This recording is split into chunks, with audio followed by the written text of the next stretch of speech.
Yo, j'espère que vous allez bien. Moi, je vais vous expliquer du coup comment faire des renvois automatiquement avec Zotero. Donc déjà, comment utiliser Zotero? Donc Zotero, c'est ce petit logiciel ici. Donc par exemple, ici, on a une source qu'on veut rajouter du coup à notre biblio. Donc on va ouvrir le lien. Hop, une fois qu'on est sur ce lien, du coup, on va cliquer ici, Save to Zotero.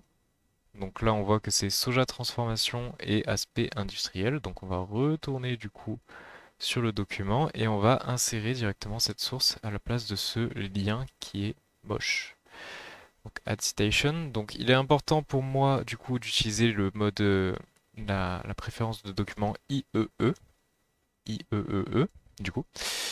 On peut enlever et utiliser les abréviations Medline et on va cliquer sur OK. Donc IEEE, pourquoi c'est important pour moi? Parce que du coup, peut-être que je suis allé un peu vite là. Bon, si jamais vous revenez en arrière. Parce que du coup, mon programme utilise du coup ces paramètres pour faire les renvois. Voilà, tout simplement. Donc une fois qu'on a rajouté du coup cette source qui sera du coup la source 1, puisque pour le moment on n'en a rajouté qu'une, on va aller tout en bas. On va taper bibliographie. Hop. Donc ça, après, c'est du Word, hein, donc vous mettez dans l'accueil, titre 1, comme ça il apparaîtra du coup dans votre table des matières. Donc Zotero, on va faire add edit bibliographie et hop, on a du coup inséré notre bibliographie. Voilà, donc une fois que du coup on a fait tout ça avec toutes les sources, on obtient une bibliographie de ce style-là.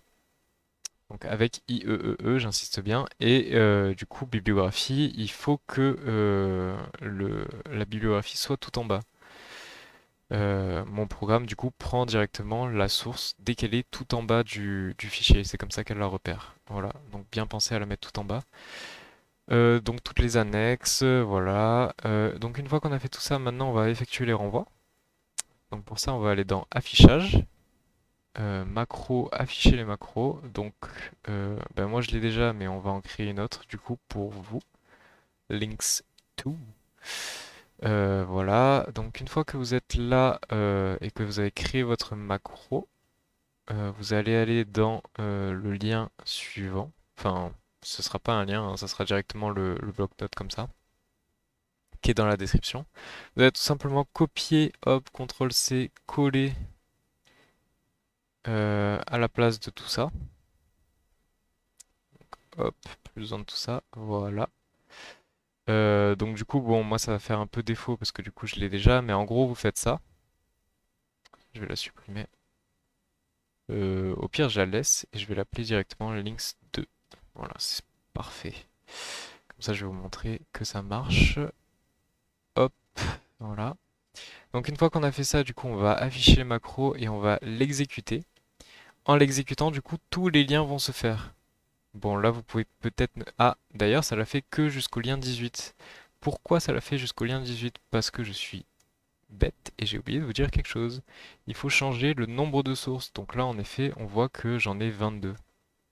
Donc là, hop, nombre de sources, on va mettre 22, CTRL S, et on va pouvoir l'exécuter. Et là, normalement, ça va m'amener jusqu'à la 22e, donc c'est que c'est bon. Voilà, et maintenant, en ayant fait ça, on va pouvoir tout simplement cliquer ici, et on voit que le curseur a bien été amené ici. Je sais pas si vous le voyez clignoter un peu.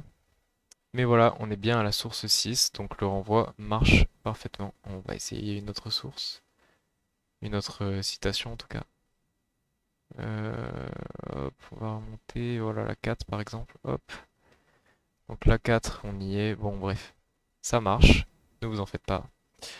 Voilà, donc sinon tout ce qu'il y a à savoir, c'est marqué aussi dans le doc. Ici, ne vous... enfin, c'est une petite vidéo pour aider mes potes, mais il y a bien moins d'informations que ce que je vous ai délivré ici. Je vais peut-être le supprimer d'ailleurs, ça ne sert à rien. Voilà, donc si vous suivez bien tout ce que j'ai dit, donc programme à utiliser avec Zotero, avec les préférences de documents IEEE.